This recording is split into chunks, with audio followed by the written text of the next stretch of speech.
I show you my new wheels for my 46, we need to sort out a few issues first. So if you watched my last video, you would know that my air intake pipe has a massive split in it, and it could be causing my engine codes, misfiring and vacuum leaks. So today the new one arrived in the post, so I'm going to be installing it right now. To remove the air intake pipe, I started by removing the hose which is attached to it. Then I had to loosen the two clamps, one that's at the back of the pipe and the other which is at the front connecting to the mouth.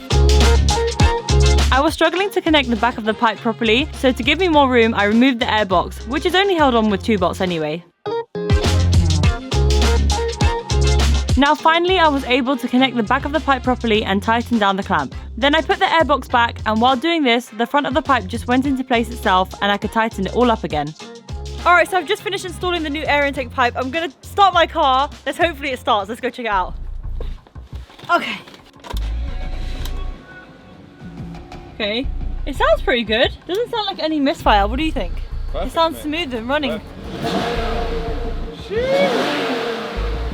If there is a misfire, it's very tiny. The needle is bouncing very slightly. Nah, that's normal. So do you know what? I'm just gonna monitor the car and see if an engine light comes on and that. I'll keep you lot updated either through Instagram stories or YouTube what happens with the car, but fingers crossed, it seems to have done the trick. Just for reference, look at how badly the old air intake pipe was. Look at this split. This is crazy. And finally, what you guys came here for, these are my new wheels.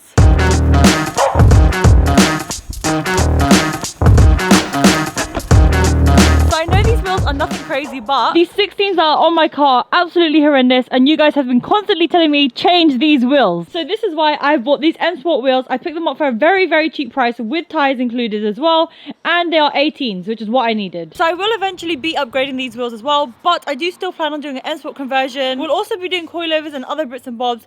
And I'm not actually sure of the specs of wheels I will need for that build, and I want to make it absolutely perfect, which is why eventually I will be getting new wheels with better fitment, just like my MX-5. So talking of the MX-5 and its beautiful fitment, I actually do have a rough date of when we're going to be taking this to go get painted. So right now I'm in talks of the exact date, but I do believe on the 27th of December, I'm going to be taking this car down to my mate's garage and we're going to be painting it all one colour, finally. And hopefully when I'm down there, we might be able to get this running due to my friend having a lot of spare parts and a lot more knowledge of MX-5s than I do. But nonetheless, in January, you are definitely going to be seeing more MX-5 content, and I will, some way or another, get this car running and get it on the road. But anyways, back to the 46. Even though I bought these wheels with tyres, which was kind of a selling point for me, actually, these tyres are absolutely fucked. So I'm going to have to go get them changed right now.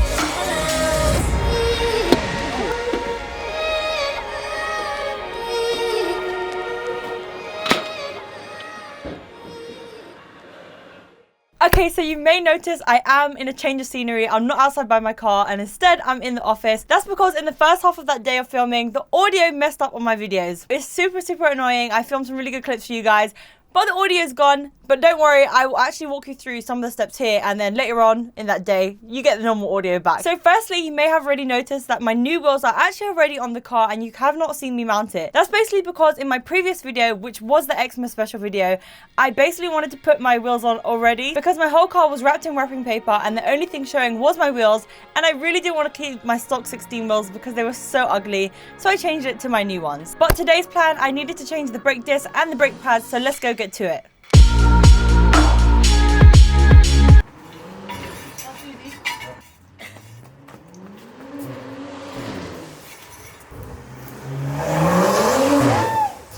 Let's move this camera. Damn. It's been a while since I've seen this on the channel. Go on, rev it.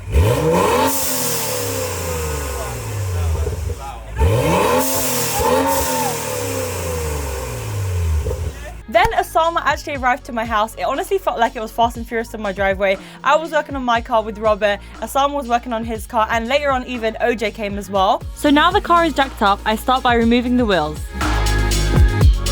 Then I removed the brake caliper by using a T45 Torx bit and loosening the bolts at the top and the bottom of the caliper, and with a bit of encouragement I was able to remove it. Now I am removing the brake caliper bracket by removing the 2 bolts at the top and bottom of it. Alright, so this part of the day actually got quite scary for me, and I'm sure many of you people, when you work on your cars, you experience this feeling at some point during the day. But basically, this bolt which attached the disc to the hub was kind of rounded, and I had to get it off because I have to get the disc off to change the disc. So I kind of put WD-40 on, not kind of, I did put WD-40 on, I wire brushed it and sent it. I kind of risked maybe that I would round the bolt even more and the disc would get stuck to the hub, but it actually worked out to my favor. I'm lucky I sent it, and to be honest, what was I else to do? I then cleaned up the hub and put copper grease on it. And from here, I pretty much do the reverse, starting with the disc, then the caliper bracket, then the pads, and lastly, the caliper itself. Alright, so I'm done changing my brake disc and pads.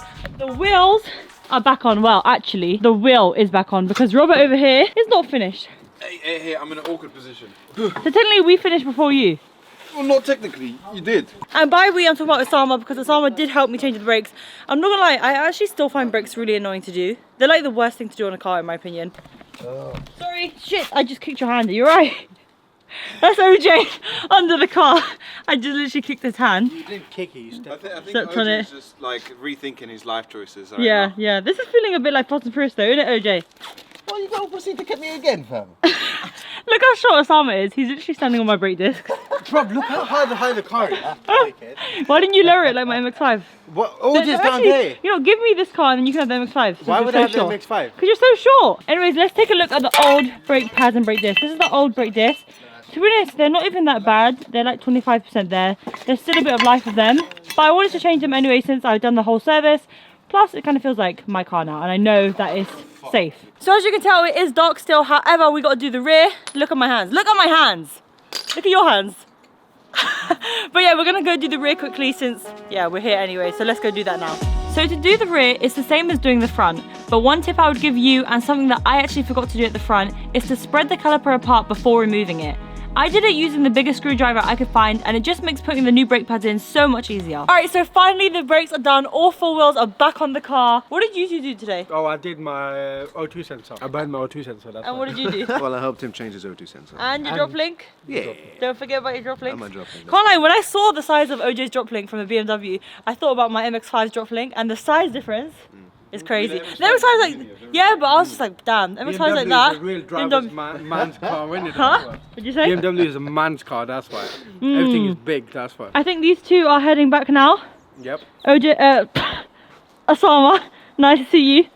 OJ, nice to see you. Likewise. Adios. Alright guys, I'm back in the car, which is condensationing like fuck. This is my Vision.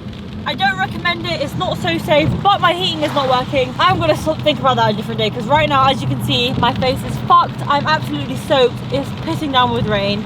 But to be honest, it wasn't that bad. I've changed my brakes now, and they feel good, feels driving fine. I'm trying to drive easy into it, braking easy, because yeah, that's what's recommended when you change your brakes, and I can't see shit. Also, earlier we did change the air intake pipe, and it's been a couple of days since that now, and the engine light hasn't come back on. So touch wood, it seems like that was causing potentially the valve leak and everything like that, all my codes throwing up, because the car's been perfect since. But apparently on the E46, that's a common fault. That pipe, and there's another pipe behind it, which commonly gets tears or whatever. So maybe one day on the channel, I'll have to change the one behind it or that again. But yeah, if you got an E46, if you want to look to get one, keep that in mind. Common fault, easy fix. Fucking hell. Yeah, it's a bit mad. You know what, guys? I'm gonna look off the camera now, try concentrate on my driving. Hopefully next video don't come out with a front end crash because of this. But yeah, I'll see you guys next Tuesday. Make sure you subscribe. Thank you guys for the support. Adios.